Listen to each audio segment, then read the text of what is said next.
Good morning and welcome back to MorningCraft. Today we're going to be perfecting the Plateau in the city of Thaldrim. Let's get going. So when we pasted in this absolute dump truck of a cathedral, we didn't really give much thought to what would happen to all the buildings surrounding it. We buried a few completely and sliced through a couple others. For example, the brewer's house is half in the cathedral and half out. So it's time to come back and rectify mistakes of the past, such as this fragment of a church hanging out the wall. So let's begin. I started off by removing this church fragment and cleaned up the pathway leading to the other buildings. And as you can see, it's quite a nice little walk. But as we lead on, we can see that there's no route to get to the brewery. And so I removed it because, well, can't sit inside the cathedral. And I placed it next to the miner's house. This one makes sense as the miners are going to have a bunch of caverns that the brewery can use as cellars. And with the brewery removed, it was time to focus on the roads leading up to it. But first, let's go to a quick story segment to find out why they're doing this. Okay, lads, here's the plan, or at least phase 1. That hearth draws people from around the Vale. Why wouldn't it? The Earl stocks it with ale. But that taxman is infuriating. You can't help but disagree with anything he says.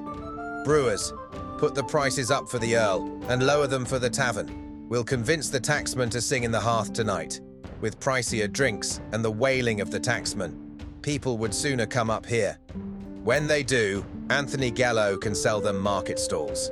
As for you, Nigel Stone, give the brewers some of your land and let them use your expended mines as cellars.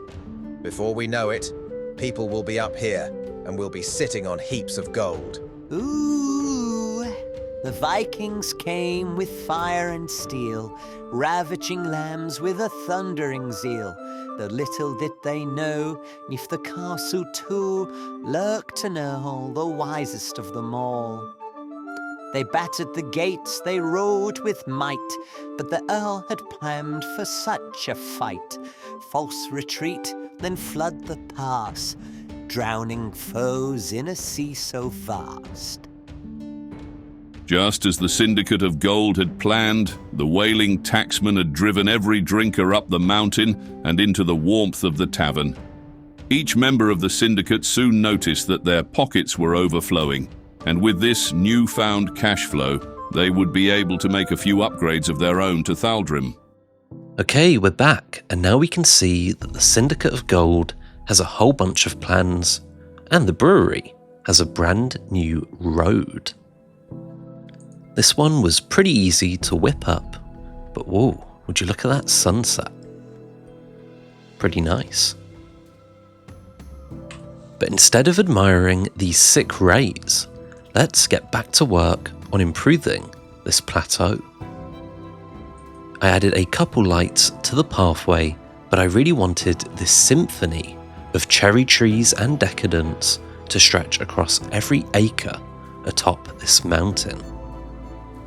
But there's a slight problem. Everyone has great access to the plateau except for the Armstrong family. They have to make quite the perilous journey to get to the pub. They have to walk along this mountain ridge, down and then up again, which seems a bit unfair. So I armed my British love for the pub and built them a special bridge all the way into the heart of Mount Thaldrim. And now pretty much every citizen in the Vale has a quick route to the cathedral or the pub. And I added a bunch of pillars to hold up this new bridge.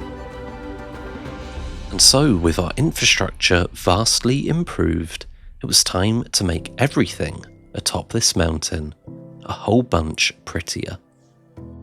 So it's pretty hard to do that when you have a giant cathedral that looks awesome just sitting up there. And how do we even make it better? Look at that. Ooh. Story time. Let's go. With the immediate threat of the Vikings gone, the Earl planned a brazen attack on the village of Gronskell. With a well-timed attack, the Terrible Two could be captured and their scheming would be put to a swift end. So we're back, and I added a pathway from the bridge into the rest of the mountain. But you can see we have a whole bunch of empty space on top of the plateau.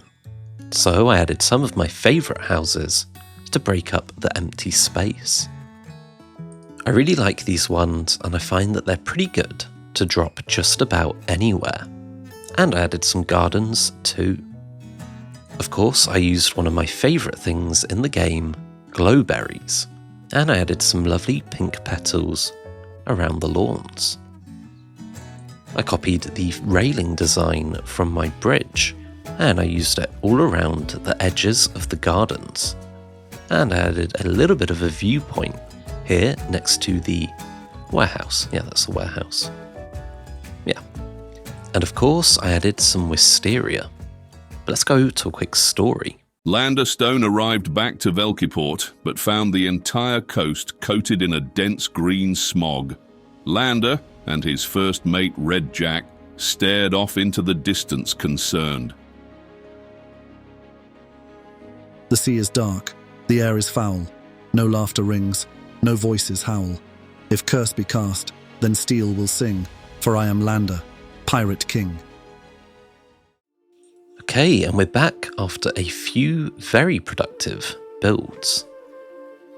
So we've cleaned up the pub garden, added a few houses, added some lovely, lovely decorative lawns, and we've enhanced every single pathway atop the mountain. Walking around here is a symphony of elegance and falling cherry blossoms, and it really does give a sense of how much power the Syndicate of Gold is going to be able to amass. But not everything in the world is charming and quaint, as the great Landerstone finds his home city of Velport smothered in spore smoke.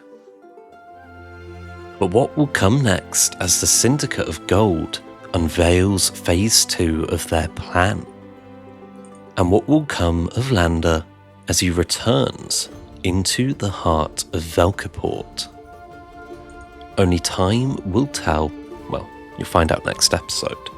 But until then, I hope you have the most amazing array of days. Go forth and go well.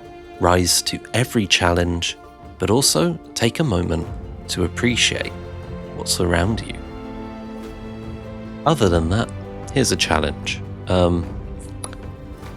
Go out in public with a spoon and just walk around holding a spoon. Why are you doing it? No one knows. But you know, there is no reason.